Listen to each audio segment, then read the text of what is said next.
This book documents the largest transfer of property in English history. It was the legal instrument that ensured nearly every English noble was dispossessed, exiled, or eliminated, turning a conquest into a permanent revolution. While the story of the Norman Conquest often focuses on the clash of swords and shields at Hastings, the events with the most profound consequences unfolded afterward. This is the story of law, administration, and the quiet, relentless power of a document. It's the story of how a sophisticated kingdom was comprehensively seized, and how that seizure was codified, line by line, in the Doomsday Book. The story begins with a void. In the mid-11th century, England was a prosperous and well-governed kingdom facing a looming crisis. King Edward, known as the Confessor, was childless. In an age of personal monarchy, the absence of a clear heir was a fatal weakness. The law of royal succession was a dangerous and ill-defined mixture of inheritance, royal bequest, and election by a council of nobles, with no fixed rules to guide the transfer of power. This ambiguity created a vacuum, and into that vacuum stepped powerful men with competing ambitions, setting the stage for the catastrophic conflict of 1066. Across the Channel in Normandy, Duke William believed the English crown was his by right. His claim rested on a foundation of four distinct justifications. First, he was a close relative of King Edward. Edward's own mother, Emma of Normandy, made the king a Norman in speech, tradition, and descent, creating a deep cultural link between the English court and the Norman duchy. William was Edward's cousin and his most prominent living kinsman, a significant factor in an era where bloodlines mattered. Second, and most importantly in William's eyes, he had been promised the throne. The Norman chronicler William of Jumage wrote that King Edward, having no heir, had dispatched Robert, the Archbishop of Canterbury, to William to officially name the Duke as his successor. This was a formal designation from a legitimate king in the Norman telling. The third pillar of William's claim involved the most powerful man in England, Harold Godwinson. Harold was the kingdom's greatest earl, immensely wealthy and influential. According to Norman sources, King Edward sent Harold to Normandy for the express purpose of swearing an oath of fealty to William, a solemn vow to support the Duke's claim to the throne after Edward's death. This act would guarantee the crown to the Duke and confirm it according to Christian rite. This oath became the crux of the entire conflict. Harold did travel to Normandy and did swear an oath to William. The Normans presented this as a straightforward act of political allegiance. Harold, however, would later claim he had sworn it under duress, a promise made under threat while effectively a captive in William's court. Some historians suggest an alternative motive for Harold's journey, that he went to secure the freedom of his nephew, who was being held hostage by William. The oath of fealty may have simply been the price for his nephew's release.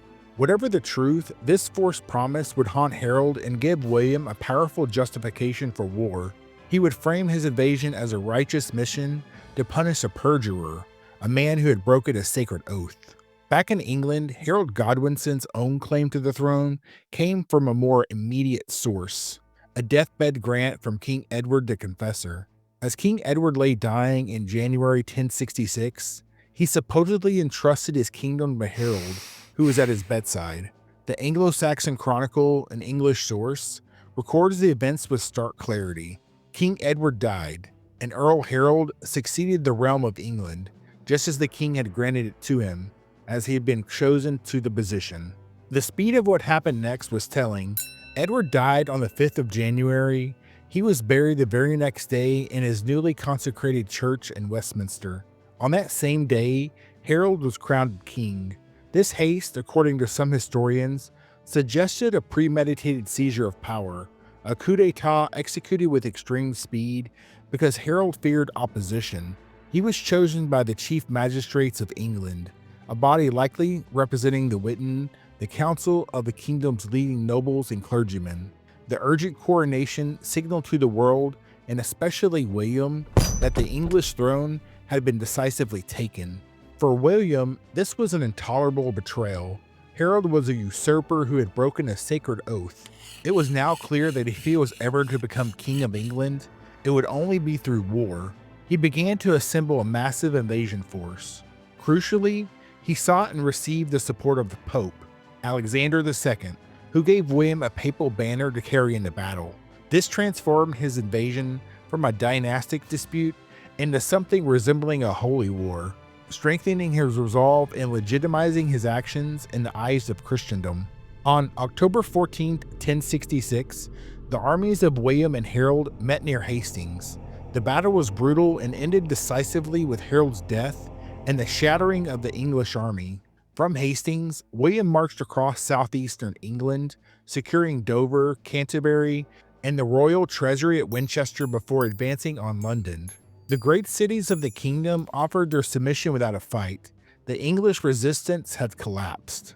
William's subsequent actions were those of a man pursuing a deliberate strategy of continuity. He presented himself as a legitimate successor to Edward the Confessor. His coronation was a masterpiece of political theater. He chose to be crowned in Edward's own Westminster Abbey, the symbolic heart of the English monarchy. The ceremony was conducted according to ancient English rites, the same ones used by Anglo-Saxon kings for over a century. Most importantly, William swore the traditional coronation oath of an English king, undertaking to maintain peace and justice, and assuming all the rights and responsibilities of his predecessors. Every effort was made to stress the continuity of English royal rule. He was king de facto by conquest and de jure by right. This strategy was remarkably successful in securing the acceptance of the English people, at least initially. In the first years of his reign, William reinforced this message. His initial charters were addressed to the city of London and various English abbots, with the central theme that the laws and customs from Edward the Confessor's time were to be preserved. He maintained separate legal and administrative systems for England and Normandy. He did not import Norman law as a whole to England. There were practical reasons for this approach. The Anglo-Saxon government that William inherited was one of the most advanced in Europe, far superior to the administration in Normandy. William gratefully took over its existing machinery, the counties and their local courts, the powerful sheriffs, the concept of the King's Peace with its special writs, the efficient tax system known as the Geld, and the office of the Chancellor with the power of the sealed writ. To dismantle it would have been counterproductive. William added very few new laws, confirming the existing law of King Edward with only minor additions ordained for the, quote, welfare of the English people. One of these additions, however, offered a dark glimpse of the future. William introduced the concept of the murdrum, or murder fine. This was a form of collective punishment. If a Norman was murdered, the entire local community had to pay a heavy fine unless they could produce the killer or prove that the victim was English. It was a law designed to protect the new ruling class from the conquered populace. William's initial strategy of continuity could not last.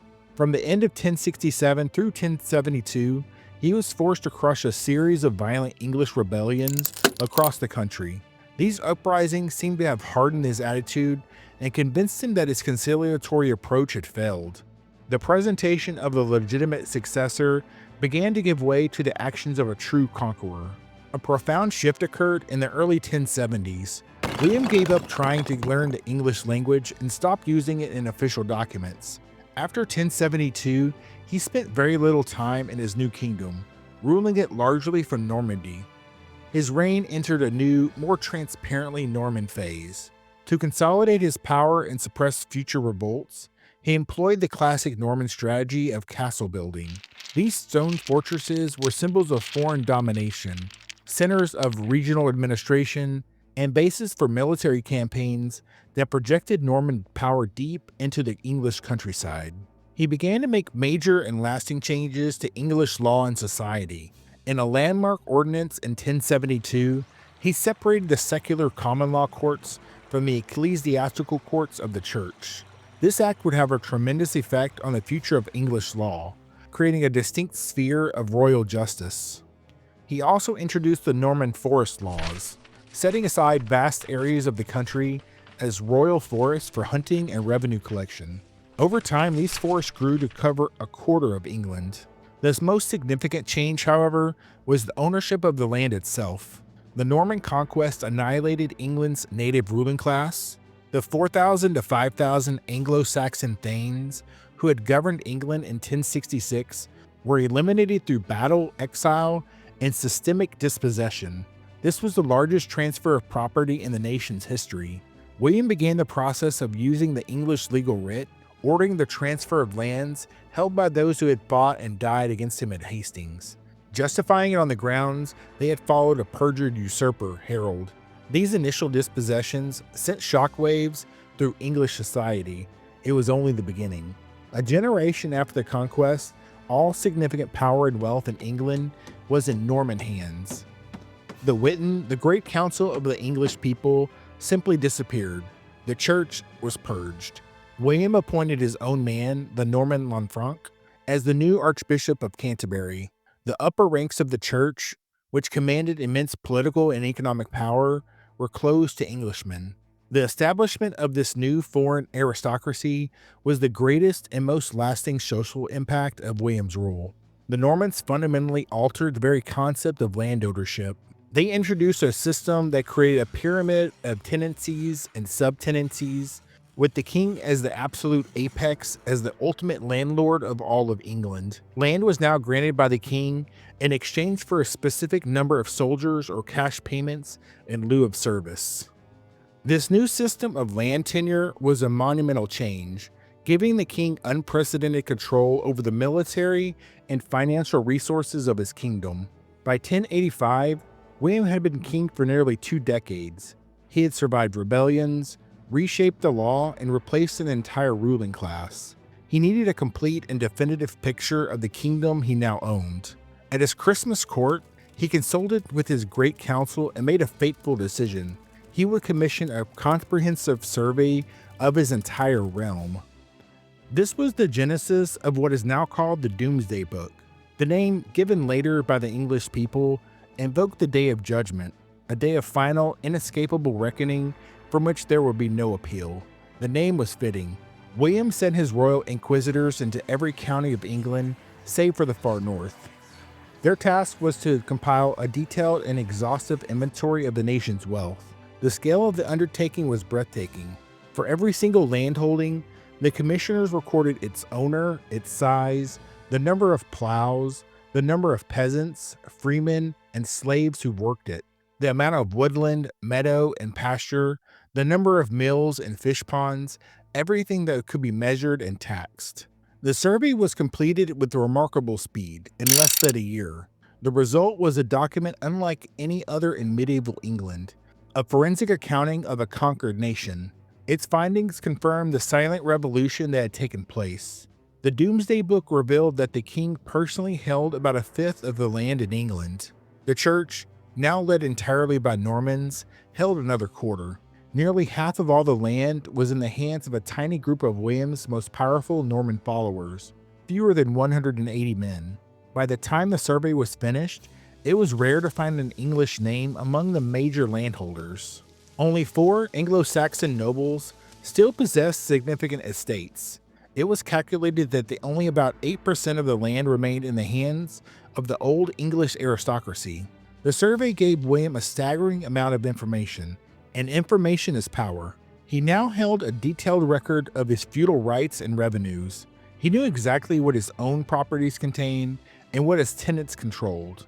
It enabled him to reassess the geld tax with precision.